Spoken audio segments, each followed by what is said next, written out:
ঢালিউডের জনপ্রিয় নির্মাতা রায়হান রাফির বাবা সিরাজউদ্দিন চৌধুরী আর নেই।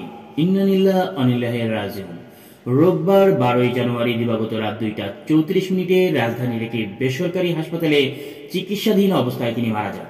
চিত্রনায়িকা তমা মির্জা এক ফেসবুক পোস্টে বিষয়টি নিশ্চিত করেছেন। তিনি লিখেছেন, রায়হান রাফির আব্বু আমাদের মাঝে আর নেই।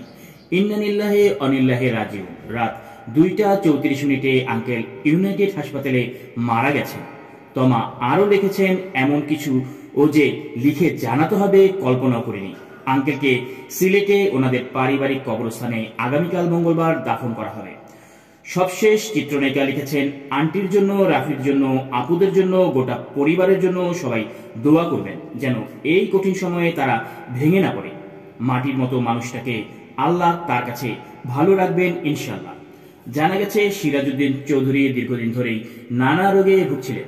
তবে গত কয়েক মাসে তার শারীরিক অবস্থা খুব বেশি খারাপ হয়ে যায়। মৃত্যুর আগ পর্যন্ত তিনি আইসিইউতে চিকিৎসাধীন অবস্থা ছিলেন। প্রসঙ্গত, রায়হান রাফি নির্মিত সর্বশেষ সিনেমা তুফান, সাকিব খান ও চঞ্চল চৌধুরী অভিনীত সিনেমাটি বাংলাদেশ সহ বিশ্বের বিভিন্ন দেশে তুমুল জনপ্রিয়তা পায়। এছাড়া তিনি পোড়ামন্টু, দহন, পরাণ, দামাল ও সুরঙ্গ এর মতো সিনেমা নির্মাণ করেছেন।